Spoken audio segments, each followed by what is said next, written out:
ہم یورپی لوگ پچھلے 3000 سال سے انسانوں کے ساتھ جو سلوک کر رہے ہیں اس کے ازالے کے لیے ہمیں 3000 سال تک انسانوں سے معافی مانگنا ہوگی۔ We are told many lessons from the Western world. I'm European. Actually, I am European. Not just I feel European. I think for what we Europeans have been doing in the last 3,000 years around the world, we should be apologizing for the next 3,000 years before starting to give moral lessons to people.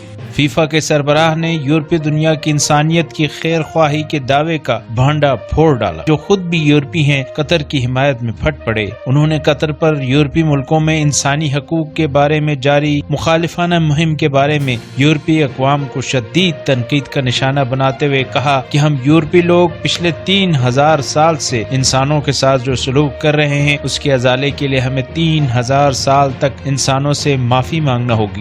Europe کی تنقید کا ایک بڑا حصہ stadium کے اندر شراب کی فروخت پر پابندی کے فیفا کے تازہ فیصلے کے بعد آیا تھا۔ فیفا سربراہ اپنی قطر میں اس پہلی پریس کانفرنس میں یورپ کے ناقدین پر تقریباً پھٹ پڑے اور انہوں نے یورپی دنیا کی انسانیت کے خیر خواہی کے دعوے کا بھانڈا پھوڑ ڈالا۔ واضح رہے کہ فیفا کے سربراہ خود بھی یورپ ہی کے رہنے والے ہیں، اس لیے انہوں نے یورپ پر تنقید بھی کھل کر کی ہے۔ انہوں نے خود کو ایک عرب اور قطری فرد محسوس کرتے ہوئے کہا، یورپ کے ملکوں کو اپنی لیکچر بازی بند کرنی چاہیے۔ اگر مزدوروں اور نوجوانوں کے حق کی اتنی فکر ہے تو اپنے ہاں موقع دیں، زبانی ہمدردیاں نہ چلائیں۔ انہوں نے قطر پر جاری یورپی ملکوں میں تنقید کو یورپ کے دوہرا معیار قرار دیا۔